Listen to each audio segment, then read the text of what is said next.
네, 글로벌 이슈에서 투자 아이디어를 찾아보는 마켓 트렌드 시간입니다. 김종효 연구위원과 함께합니다. 어서 오십시오. 네, 안녕하십니까? 네, 오늘은 업황 얘기를 해주신다고요? 네, 최근에 조선업종이 좀 부각받고 있지 않습니까?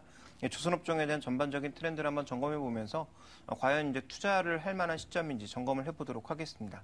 전 세계적 경기 침체 속에 속절없이 추락하던 조선주가 기나긴 부진을 털고 기지개를 켤 수 있을지 최근에 조선업황 개선 기대와 성과 반등에 대한 기대감으로 약간씩의 상승을 나타내고 있는데 어떠한 질적인 성장을 가지고 있는지 알아보겠습니다. 먼저 글로벌 트렌드, 조선업황의 현재 트렌드를 먼저 짚고 넘어갈 필요가 있겠죠? 네, 이 사이클 상으로 지금 이제 상승 사이클에 들어가지 않았나 이런 분석이 좀 나오고 있는데요. 네.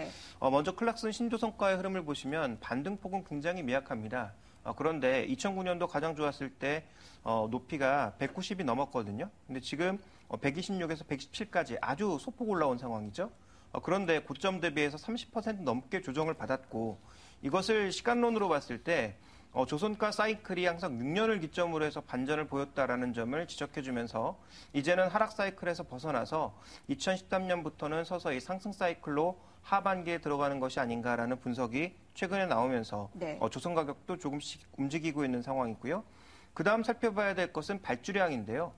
최근 들어서 이제 저가 수주와 관련된 논란은 여전히 있습니다만 발주량 자체는 증가하는 모습입니다. 그래서 2012년에 지금 저점을 찍고 새롭게 발주량이 올해는 증가할 것으로 예상이 되고 있고 발주되는 선박들도 살펴보시면 비교적 가격이 높은 LNG선이라든지 컨테이너선에 대한 발주가 조금씩 늘어날 것으로 예상을 하고 있기 때문에 업황 자체는 반등을 하는 것이 아니냐 이런 분석이 나오고 있고요.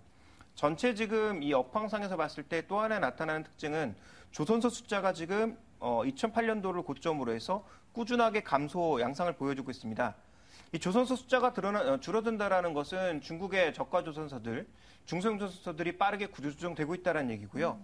실제적으로 지금 대형 조선소, 상위 166개 조선소의 수주 잔고는 줄어들었지만 수주 잔고에 대한 비중, 전체적인 시장 비중은 거의 지금 98%대까지 올라가면서 대형사들이 모든 물량들을 가져가고 있는 것이 발견이 되고 있기 때문에 네. 결국은 상위사를 중심으로 해서 빠른 회복이 나타나는 것이 아니냐. 이것이 현재 글로벌 트렌드가 아닌가. 이렇게 볼 수가 있습니다. 사이클상 지금 좀 회복되는 국면으로 예측이 되고 있는데요. 이 조선업황을 얘기할 때도 중요한 것이 이 선가와 발주량입니다. 선가가 워낙에 많이 하락됐던 상황이었기 때문에 조정됐던 상황이었기 때문에 반등의 기미가 보이고 또 발주량 봤을 때 올 상반기에 지난해보다도 많이 증가가 됐다면서요. 네, 그렇습니다. 그래서 지금 성과부터 좀 살펴보시면 네. 아까 이제 클락슨 신조 성과는 전반적으로 말씀드린 거고요. 중고 성과나 이제 업종별로 선종별로 살펴보게 되면 컨테이너는 지금 신조 성과가 서서히 반등의 기미를 보여주고 있고 중고 성과의 하락도 둔화되고 있는 상황입니다. 그다음 벌커 같은 경우가 가장 빠르게 반등하고 있는데요. 벌커 중에서 또 탱커 쪽의 움직임이 좋아지면서 조금씩 돌아나가고 있는 모습이고 그러다 보니까 이제 가장 먼저 탱커 쪽에 PC선 쪽에 강점이 있는 현대미포조선이 반등을 시작했다라고 봐야 될 것 같습니다. 조금 전에 말씀드렸던 이제 탱커를 보시면 신조선가는 서서히 반등을 하기 시작했고요. 중고선가도 지금 바닥을 치고 더 이상 빠지지 않는 국면. 전반적인 지금 선가는 더 이상 빠지지 않고 있다는 것이 가장 중요한 핵심으로 볼 수가 있겠고 선종에 대한 발주를 보면요. 우리가 많이 수주했던, 우리나라 빅3가 많이 수주했던 드릴십 같은 경우에는 많이 줄어들었습니다. 그렇지만 여전히 우리나라가 독식하고 있는 그런 국면이고요. LNG선을 포함한 FPS와 같은 장비들은 올해 지금 절반 정도 지났음에도 불구하고 발주량 자체가 적지 않은 모습을 나타내고 있는 상황이고요. 무엇보다 우리가 좀 주목해봐야 되는 것은 컨테이너선, 물동량이 감소하고 있는 그런 구간에서도 지금 가장 배를 싸게 만들 수 있는 구간이기 때문에 올해가 절반 정도 지났음에도 불구하고 벌써 작년치를 넘어섰다라는 거죠. 네. 그것도 컨테이너선 같은 경우에는 중대형과 함께 중소형 쪽이 같이 늘고 있는 것이 발견이 되고 있어서 전반적으로 지금 시황 자체는 분명히 개선되고 있는 것은 사실이다.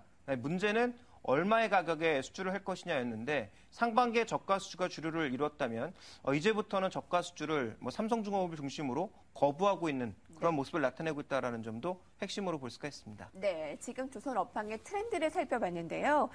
조선업황이 반등하기 위해서 많은 조건들이 필요하겠는데 혹시 반등을 제한하는 위험 요인들이 있지 않겠습니까? 그 요인들을 짚어주시고 앞으로 조선업황의 투자 전략 함께 세워주시죠. 네, 일본 쪽이 그동안 조선업 1위에서 우리나라에 뺏겼고요. 우리나라도 중국의 추격을 받고 있는 그런 상황인데 최근에 엔화가 이제 급속도로 약세를 보이다 보니까 준비된 그림을 보시면 일본 주요 조선업체들 수주잔고가 2013년 들어서 빠르게 반등하고 있습니다.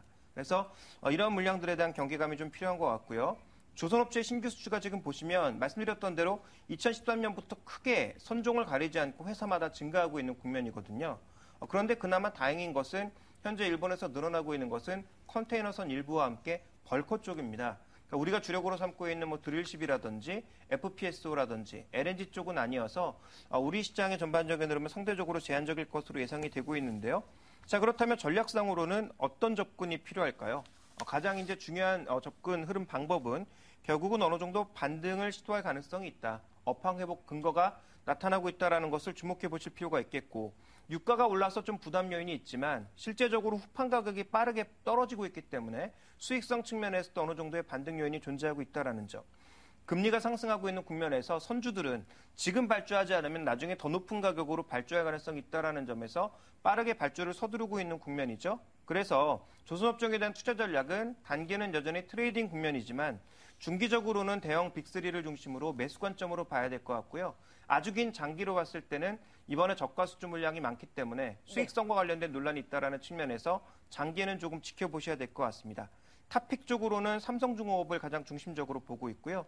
현대중공업 같은 경우에도 현재 여러 가지 개선 요인이 나타나고 있다는 관점에서 우리나라 빅3 중에서는 탑픽은 삼성중공업, 그 다음으로는 현대중공업을 중심으로 보시는 것이 좀 더 좋지 않을까 이렇게 판단하고 있습니다. 김종효 연구위원의 말을 종합을 해보면 그래도 업황 회복에 대한 기미가 어느 정도 보인다라는 걸로 종합해봐도 되겠습니까? 네, 그렇습니다. 그래서 거기 이제 수혜를 받을 수 있는 종목군들을 압축해 나가는 전략이 필요한데 가장 먼저 올랐던 현대미포조선을 쫓아가기보다는 좀 더 빅3 쪽에서 저가 수주를 포기하고 있는 삼성중공업 쪽에 무게를 두시는 게 좋을 것 같습니다. 네, 그렇군요. 알겠습니다. 지금까지 김종효 연구위원과 함께했습니다. 고맙습니다.